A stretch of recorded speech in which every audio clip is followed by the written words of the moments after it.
À l'époque, la performante a redéfini tout simplement les codes de la radicalité chez Lamborghini. Je le rappelle, quand c'est sorti, ça avait pour mission de venir concurrencer la GT3 RS et cela n'a pas loupé. Elle a tout simplement battu le record sur le Nürburgring avant d'être par la suite à nouveau détrônée par un véhicule de chez Porsche et notamment la GT2 RS. Mais donc, qu'est-ce qui a fait la raison de ce succès? Tout d'abord, l'aéro a été extrêmement travaillé.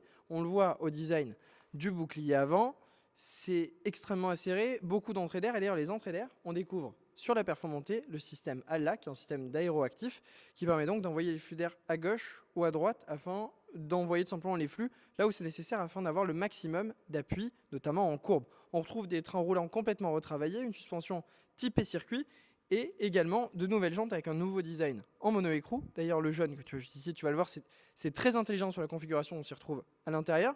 Mais je t'amène également à l'arrière parce que ce qui fait de cette auto une auto exceptionnelle, c'est son V10, un V10 qui développe ici près de 640 chevaux, 30 chevaux de plus par rapport à la version LP610, la Huracan, qui est sortie initialement. On retrouve également une nouvelle sortie d'échappement, je vais bien entendu te la démarrer, la sonorité est juste dingue.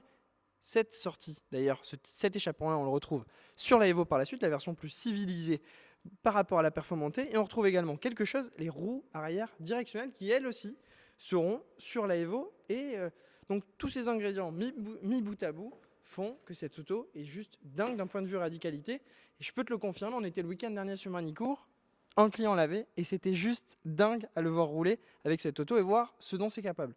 À l'intérieur, on retrouve des matériaux qui nous rappellent la sportivité, de l'Alcantara ici à profusion, l'arrivée d'un tout nouveau matériau, le carbone forgé qui a fait son apparition sur la performantée et est depuis disponible au catalogue chez Lamborghini. D'ailleurs, petit détail sur cette performantée en l'occurrence, tu as l'habitude d'en voir avec les baquets carbone.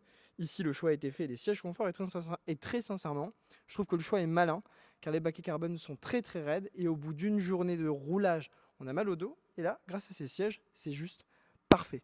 Tu l'auras donc compris, tu le sais, cette auto est disponible à la vente chez nous. Et je te la démarre et te souhaite une belle soirée là-dessus.